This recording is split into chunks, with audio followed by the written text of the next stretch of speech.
Здравейте!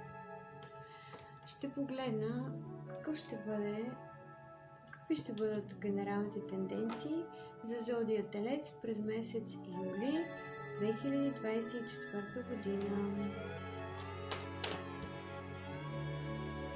Какво предстои за зодия Телец през месец юли 2024? И не забравяйте, че не може за всички да резонира и всичко да резонира, защото не е лично гледане, а е колективно. Зодия Телец през юли месец. Започваме с Слънцето.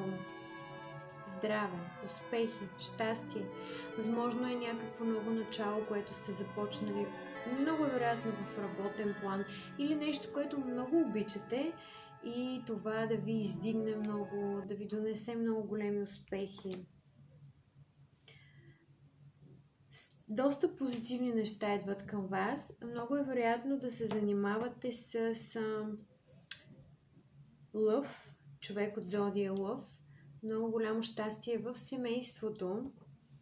Празненства, поводи за празнуване.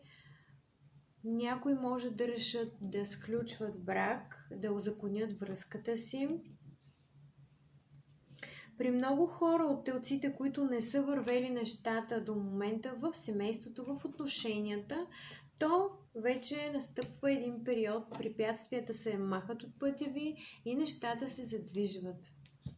Какво предстои за зодия Телец през месец юли?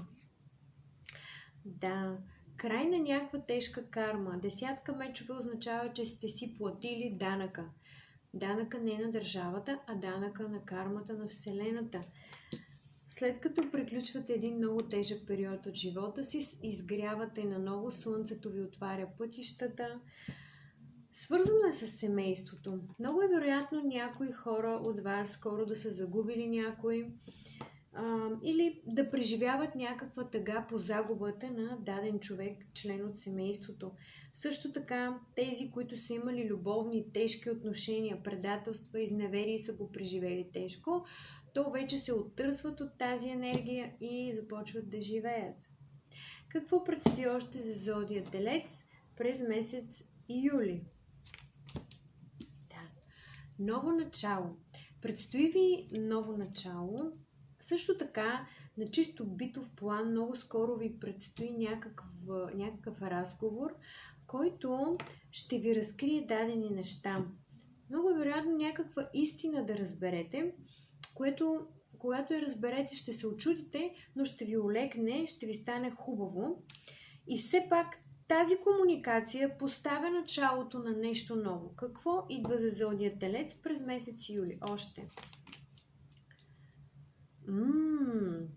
Много е вероятно някакви тайни да разберете, също така за тайна бременност или да разберете, че някой от семейството е бременен.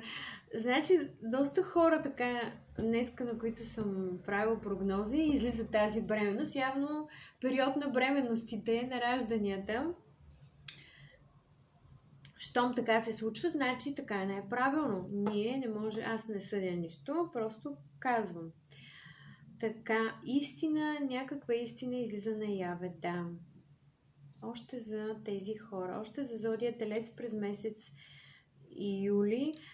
Също така искам да кажа, че много от вас ще са много ревниви или ще имате човек до себе си, който е изключително ревнив и възможно е да ви кара да се чувствате небалансирани или вашите чувства по даден човек, по дадено нещо са толкова силни, че започвате в един момент да сте неуравновесени, несигурни, колебливи. Твърде много емоции в нещо ще имате през месец юли.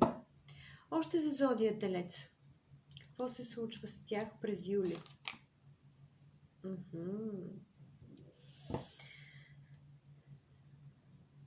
Някои, възможно да не е за тази групичка хора, за които говоря в момента, другите телци ще очакват съобщение от любим човек, който е далеч.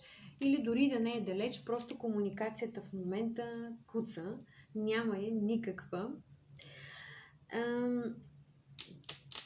Очаквате, но виждам, че другия човек е доста далече, на разстояние.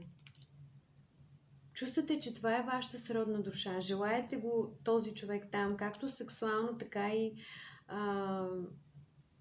имате истински чувства към него, искате да бъдете до него.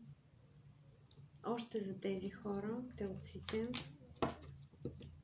Някои от вас очакват подписване на договор или учение, усъвършенстване на вашите качества по някакъв начин. Но това е определено тройка пентакли е подписване на договор, подписване на работа, договор за работа.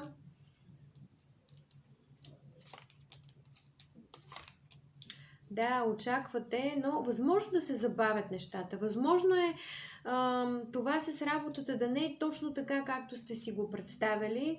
Вие телци по принцип сте доста праволинейни, много често не сте така гъвкави, не може да се разчупвате.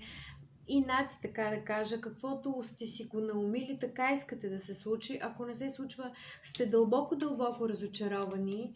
И тук с тройка мечове и двойка мечове виждам разочарование, но бързо ще ви мине, ще имате поводи за празнуване. Тройка чаши ще ви отведе на някакви много яки празненства. Виждам, че някои имат тайни любовни отношения или просто дамата до вас, ако вие сте дамата, или пък ако не, нали, дамата е много мистична, загадъчна, с много дори интуитивни способности, гадателски бих казала. Някои от вас ще са много раздвоени, любовни триъгълници виждам тук. Да, определено имат двойки, които имат и друг човек до себе си, ако вие не сте с другия човек. Ако вие не сте човека, който прави изневерите, то другия със сигурност има друг човек. Любовниците говори за любовни отношения, но човека е разколебан заради трето лице. И тук, да, тези забавления, партията, определено някой обича женската компания. И то в тази женска компания мога да кажа, че има жена, която е в този любовен триъгълник, де-факто. Все едно някоя ваша приятелка да бъде с вашето гадже или мъж, или ако вие сте мъж, то да, женската фигура. Тук виждам, че женската фигура е много вероятно да има още един човек, партньор. Добре, последна карта. Какво се случва? Движение някакво по-сериозно за зодия Телец през месец юли.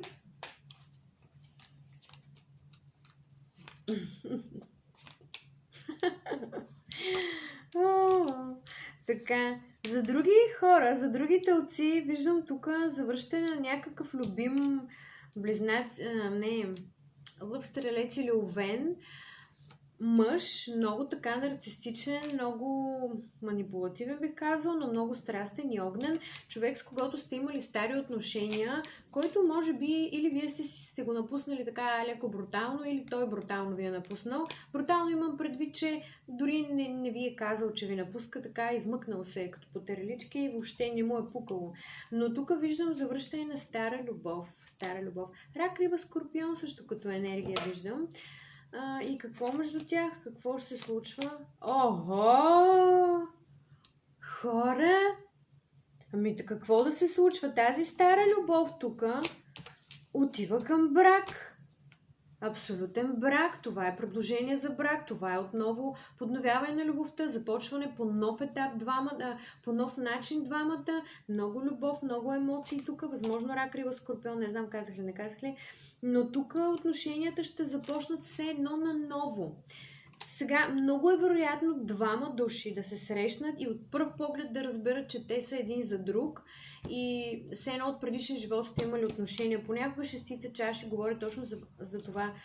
Души от минал живот се срещат отново в този и те завършват с брак тук. Значи предстоят или с стара връзка от този живот ще се съберете отново и започвате много по-сериозно с брак, или просто се срещате с някой и казвате: вау, това е моят човек.